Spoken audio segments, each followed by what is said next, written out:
실은 제도의 문제를 한번 꺼내보고 싶어요. 이게 과연 미래로 가는 데 있어서 지금 현재까지도 해결되지 않는 이 제도를 끝까지 갖고 가야 되는가.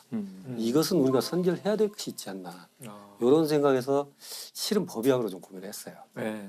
우리가 죽음이라는 것은 다들 불편하죠. 불편한데 삶의 끝이 죽음이라면 죽음도 삶이거든요. 이 죽음에 대해서는 우리가 제도적으로 어떻게 접근을 해야 되느냐. 어떻게 보면 우리나라 같은 경우는 범죄 연관성이 있을 때만 검시를 해요. 육안상 도드라지게 확인되는 건 없어요. 일단 정밀하게 분석해 봐야지.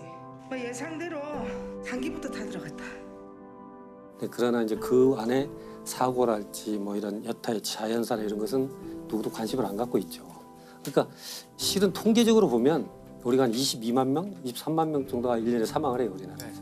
그 중에 약 10% 차지하는 2만 8천 명 정도가 사인을 몰라요. 아, 그렇게 많아요. 그러니까 범죄란 뜻은 아니죠. 범죄는 아니고 전혀 온갖 검증을 종류의- 거치지 않는 거죠. 전혀 사인 미상이라 하더라도 장래 사망 등록이 되는 현실입니다. 우리가 여기서 얻을 수 있었던 교훈들을 놓치고 있는 거 아닌가. 그럼 과연 이 많은 정보들을 우리는 그냥 계속 빠뜨리고 갈 것인가. 나한테 닥칠 때까지. 그래서 이 문제가 결국 우리한테만 있는 것일까. 하다가 한번 예를 한번 찾아보자 네. 한 것이 미국의 검시제도의 변천사를 한번 볼 수 있었던 마침 전기가 한 권이 나왔어요. 그래서 그분이 이제 프랜시스 글래스너리라는 여성분이에요. 네. 이분은 미국 죽음에 관한 전체 시스템을 바꾸자라고 처음 얘기했던 분이고, 근데 이분이 이제 실은 시작은 51살 때 시작을 해요. 아? 51살 때. 그 전에는 뭐 하시던 분이에요? 그 전에는 그냥 평범한 분인 것 같지만 아주 금수저예요. 아주 금수저인데 굉장히 유복한 집에서 편안하게 이렇게 결혼을 해서 살던 분인데, 이분이 그 당시가 이제 1차 세계대전이 끝나고 2차 세계대전 사이에 이분이 주로 활동을 하시거든요. 네. 게스트하우스 같은 걸 운영을 해가지고 집에 돌아가지 못하는 군 병사들 다 모아서 자기가 케어해주고, 전쟁 고아들 상대로 그 후원금 모금을 하기 위해서 연극 무대도, 나는 내가 가지고 있는 것 어느 것 하나도 내 노력으로 이루어진 것이 없다. 다 물려받았잖아. 그렇다면 나는 다른 사람들을 위해서 써야 되는구나. 이게 내가 생존하는 이유가 되겠구나. 그래서 나는 앞으로의 삶을 그 다른 사람이 행복하게 살 수 있도록 나는 뭔가를 바꿔야겠지. 이런 어떤 계기들이 있었어요. 근데 그런 때 우연하게 51살 때쯤 몸이 좀 아파요. 그래서 이제 부자들, VIP들이 입원하는 이제 그런 또 요양원 같은 곳에서 오빠 친구를 만나요. 매그너스라는 그 의사를 만나서 얘는 하버드 의대 출신이에요. 그 다음에 보스턴에 있는 그 검시소의 검시관, 우리로 말하면 법의학자.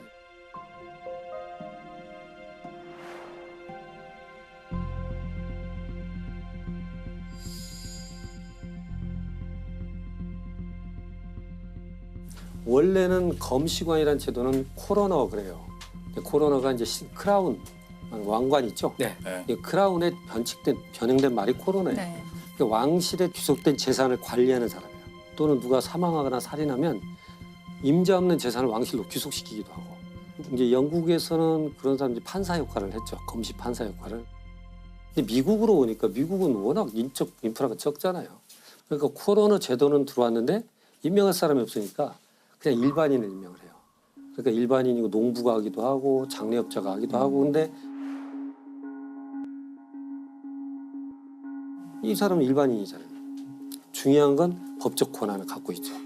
그러니까 이 사람들이 이 시신을 딱 보고 자기 마음대로 평가를 하고 자기가 또 임명한 위원회를 통해서 그냥 정리를 해버려요. 어떤 코로너들이 어린애 신생아, 아주 어린애가 사망한지 발견되니까 자기들끼리 심사를 하고 처리를 하고 돈을 수당을 돌려받고 이 시신을 또 저쪽으로 옮겨요. 또 그래 거기서 자기들끼리 또 해서 돈을 받고. 저런. 그런 식으로 돈벌이로 아주 전락을 해서. 불과 100년 전에. 그렇죠. 예. 부패가 너무 심할 수밖에 없는 현실이에요. 그러니까 그런 일이 있어서 보스턴 지역에서는 검시관 사무실을 처음 만들었어요. 미국에서 최초로. 그 검시 사무실에 격리를 마치고 거기 있었던 거예요. 네. 그래서 거기서 이런저런 대화를 해요. 그러다 보니까 죽음에 대해서, 억울한 사건들. 그러니까 보니까 아니 무슨 죽음에 대해서 이렇게 허술한 건가? 뭐 죽음이 무슨 장사인가? 이렇게 되면 앞으로는 어떻게 되지? 하고 문제의식을 가진 거예요. 그러니까 나도 한번 검시소를 데려가 줘. 따라가서 이제 부검을 보고 인체를 보고 그 오빠가 하는 일을 보니까 야 이건 참 의미 있는 일이다. 그런데 그 순간에 이 메그네스가 뭐라고 그러냐면 자기는 부검을 하고 검실하면서 인간 장기의 아름다움에 매료됐었다. 그런 표현을 해요. 그러니까 그 뭐냐면 인간 여기서부터 좀 이상해지는데? 그게 좀 비리할 수 있는데 네. 이 사람이 얘기하는 건 뭐냐면 무한히 계속적으로 살아 움직였던 장기가 어느 순간 멈춘 거잖아요. 네. 그게 하나의 물건처럼 보이는 것들이 어떻게 한 사람의 인격을 가지고 삶을 영위했었을까. 그걸 아름답다고 표현하는 게 그게 너무 강했던 거예요. 그 단어에 매료됐던 것 같아요.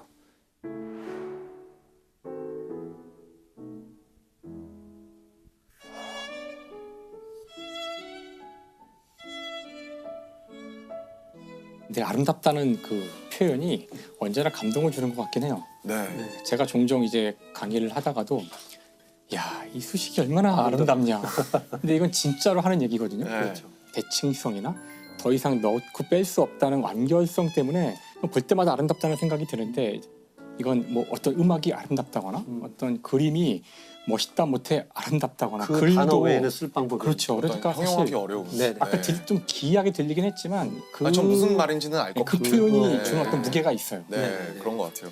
이 프랜시스가 그래서 자기가 봤던 그 장기의 아름다움에서 아름다움. 그림으로 그린 해부학책을 써요. 네. 거기에 이제 시를 옆에다 씁니다. 시까지 쓰셨어요. 여기서 시 이게 뭐냐면 인체 복부의 이제 장을 표현하는 거예요. 보면 이분이 그렇게 씁니다. 배를 열어보아라. 그러면 꼬아지고 비틀린 장이 보일 것이다. 벨벳처럼 부드러우면서도 부채살처럼 강하게 너를 지탱하고 있는 견고한 장갑막을 보아라. 이런 표현이거든요. 그게 좀 어려울 수 있지만 사상 최초의 해부학 시네. 네, 에세벽 시죠. 이게 그 이제 뒤로도 어떤 없었을 것 같아요. 사행시처럼 만들어 놓은 거예요. 근데 이렇게 배를 열어보면 장만 막 꼬여 있어요. 장이 근데 서로 꼬이면 죽어요. 네. 그 사이 잘 열어보면 장갑막이 쫙 벌써 서로 꼬이지 않도록 잡아주고 있어요. 그러니까 제가 볼 때는 이 사회가 굉장히 혼잡스럽고 거칠고 야만스러워 보이더라도 우린 그 기간에 부드러우면서도 어떤 형태로 견고하게 버티는 규칙과 규범이 있다. 뭐 이렇게 은유적으로도 볼 수 있는 형태. 그러면 또 뭐 정강이뼈가 나와요. 정강이뼈, 종아리뼈 뼈 두 개 네. 있잖아요. 네. 하체. 너는 나의 기억과 추억과 나의 사랑을 들어올리고 있구나. 너가 없다면 나는 단순히 하나의 머리와 굴러다니는 발일 뿐이야. 난 그런 표현을. 정말 사랑하신 것 같아요. 네, 네. 인체를. 사랑의 시를 장기에다 바친 건데 네. 근데 그 시를 썼다는 것부터 딱 보면 저분은 삶, 죽음, 몸을 생각하는 방식이 남달랐던 것 같아요. 그렇죠. 예. 장기 하나하나를 따로따로 어떤 사랑의 대상처럼 묘사하잖아요. 네, 네, 네. 독특한 정신세계를 원래 이게 사실은 그 서양의 과학의 핵심이죠. 음. 그 환원주의라는 거잖아요. 네. 최대한 나눠봐서 쪼갤 수 없는 데까지 간 다음에 이거 하나를 딱 보면은 이건 이제 이해하기가 쉬우니까 인간은 수많은 장기와 부분된 이런 기관들의 조립이고 이제 그런 시각을 가진 사람이 사람을 해부해서 보면 장기들이 하나하나 다 사랑스럽고 아름답게 뷰티풀하게. 네. 보일 수도 있지 않을까. 근데 진짜 부검을 시작하시기도 하고 아니요. 그러셨나요? 이분이 이제 잘못 얘기되는 것이 법의학을 시작한 법의학자가 아니고 법률제도 이런 걸 전체를 바꾸려고 했던 사회 개혁자로 보면 돼요. 사회 개혁가. 죽음에 대한 부분은 내가 이 사회 제도를 바꿔야겠다. 그래서 생각한 것이 세 가지를 생각하는 게 법률 바꿔야겠다. 교육 제도를 개선해야겠다. 그다음에 경찰을 훈련시켜야겠다. 세 가지가 있어야만 죽음에 대한 한 사회의 나름대로 완결 구조가 생기겠다라고 생각을 하죠.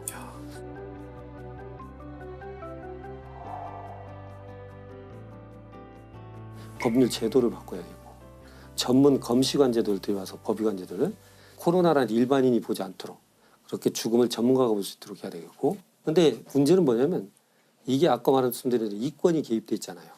그러니까 그 코로나를 임명하는 것도 정치가예요. 정치가들은 이 질서가 그대로 좋아요. 자기들은. 자기 줄 수 있는 자리가 있으니까. 그래서 결국은 이권이 개입돼서 코로나 제도를 없애지는 못해요. 그런 것은 부패 이런 게 많잖아요.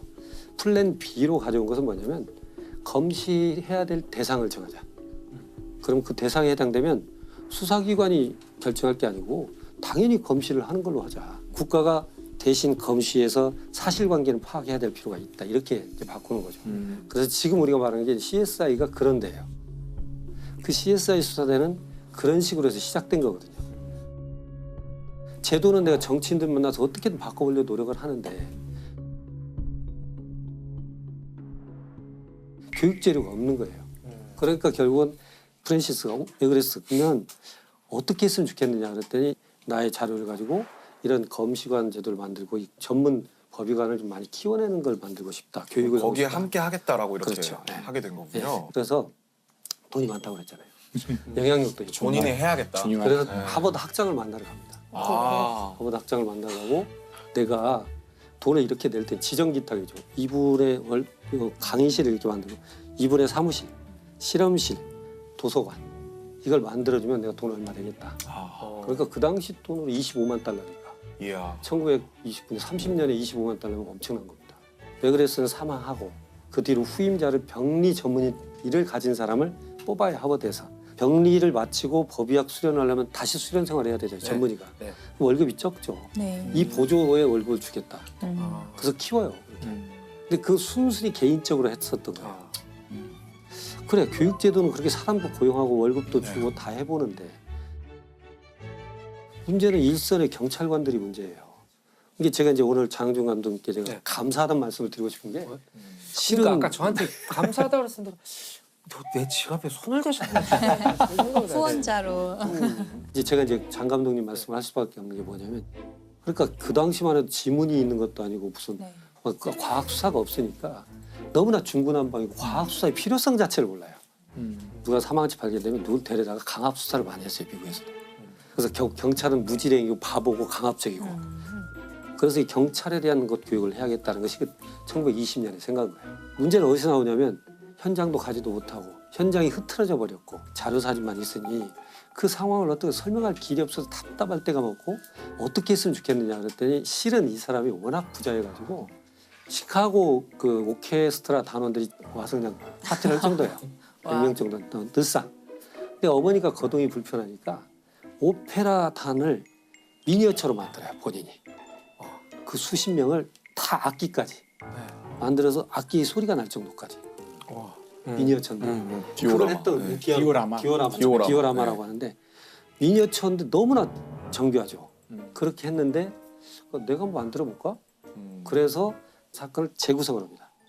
집을 똑같이 만들고 그리고 사건 하나를 재구성하는데 이렇게 침대니 다 만듭니다. 아 이게 디오라마예요? 엄청 정교한데? 네. 그 당시 1930년대, 40년대. 이건 뭐 거의 예술인데요? 작품이네요, 진짜. 네. 그러니까 여기에 와 너무 정교하다. 뭐가 있으면 그 경찰 수첩에 깨알 같은 글씨까지 다 써요. 그러니까. 이건 그냥 현장에 사진을 그렇죠. 찍은 그냥 것 같아요. 사진 찍었다고 그렇죠. 하면 그렇게 보는 찍었다고 거예요. 할 누가 거. 미니어처라고 말해주지 않아요. 네, 이 밖에 있는 나무까지 다 와 창밖에. 대단하다. 굉장히 좋습니다. 근데 디오라마 하나 만드는 데 있어서 한 지금 돈으로 4만 불에서 8만 불 사이 5천만 원에서 1억 정도 그런 쓰는 것을 한 18개 만듭니다. 그렇게 만들어서 하버드대 학장을 만나서 우리 하버드대 우리 법의학과를 만들어놨으니까 여기서 경찰도 종합 교육을 좀 시켰으면 좋겠어. 그러니까 18개를 갖고 와 일주일 세미나를 합니다. 아 그러면 어떤 범죄 현장에 대한 스토리를 아니, 주지 상상하고 않고 만들게. 거기에 목맨 거, 피 흘린 거 다 똑같이 만들어놔서 이걸 너는 어떻게 보느냐. 그러니까 말하자면 어떤 정보가 없이 그거에 대한 너의 해석. 네가 본 것을 얘기해봐. 그렇게 했는데 그렇게 이제 강의를 하다가 이게 소문이 난 거예요. 시나리오 작가가 와요. 와갖고 정말 이런 식으로 수사를 한다면 요것이 한번 재료가 쓰겠다. 나 경찰 중심으로 쓸 수 있겠다. 하버드 대학의 경찰학교에 앉아서 18개의 사건을 재구성하는 것을 영화로 만들어요. 아 그걸 보고. 네, 그래서 그 제목이 하버드 대학의 살인 사건이에요. 근데 하버드 대학은 반대로 우리 하버드가 이런 데 들어가면 안 돼. 그렇겠죠. 엄청 싫어했을 것 같아요. 그러니까 제목이 조금 오해할 수 있게. 아니 영화 안 되겠어 빼. 그러니까 그래서 미스터리 스트릿이라는 이름으로 나가요.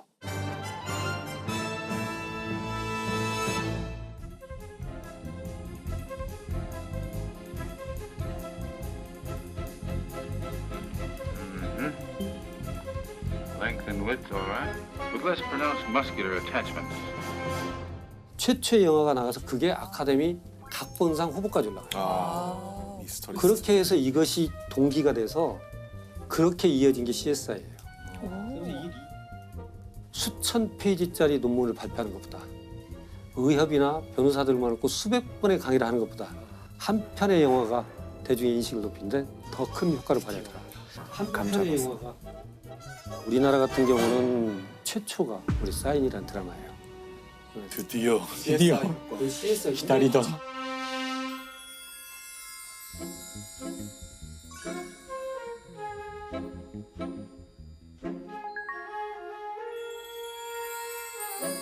사인 드라마 이후로 국가수에 갑자기 10명의 법의관이 늘어나기도 했었어요. 맞아요. 진짜요. 장항준 효과.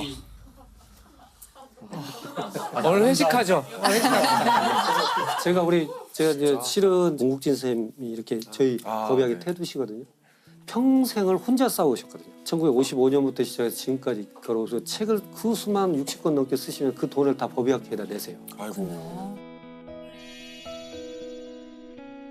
공국진 선생님이 사인 보면서 너무 감사하고 평생에 내가 돌아가신 이런 드라마를 볼 수 있었다는 거예요. 아 교수님 저 지금 소름 돋아서 칭찬을 한 몇 년 만에 들은 거예요. 사인 한번 해드리세요. 아 드디어 너무 감사합니다. 와. 야 그래서 제가 2011년도인가 공국진 선생님께서 너무 기쁘셔가지고 못하게. 당시에 사비를 1,000만 원을 주세요. 우리 사인 드라마에 대한 상패와 상금을 드렸어요. 이게 맞아요. 사비예요. 아그 사비인지는 몰랐어요. 우리가 아무리 노력을 해도 대중이 우리를 몰라. 왜냐하면 가족 중에 부검할 일이 없어요. 경험하기 힘든 근데 일이죠. 그런 속에서 그 사인이 등장한 겁니다. 실제. 이 공원이 인정을 받았나요? 그 당대에? 경찰들한테 인정을 받았어요. 장례식장에 경찰관들 그 교육생들이 많이 왔고 네. 경찰로부터 경감 진짜 경감 계급도 네. 받고 경찰에 있어서는 법정에서 이 교육생들이 많은 진전을 이뤄요.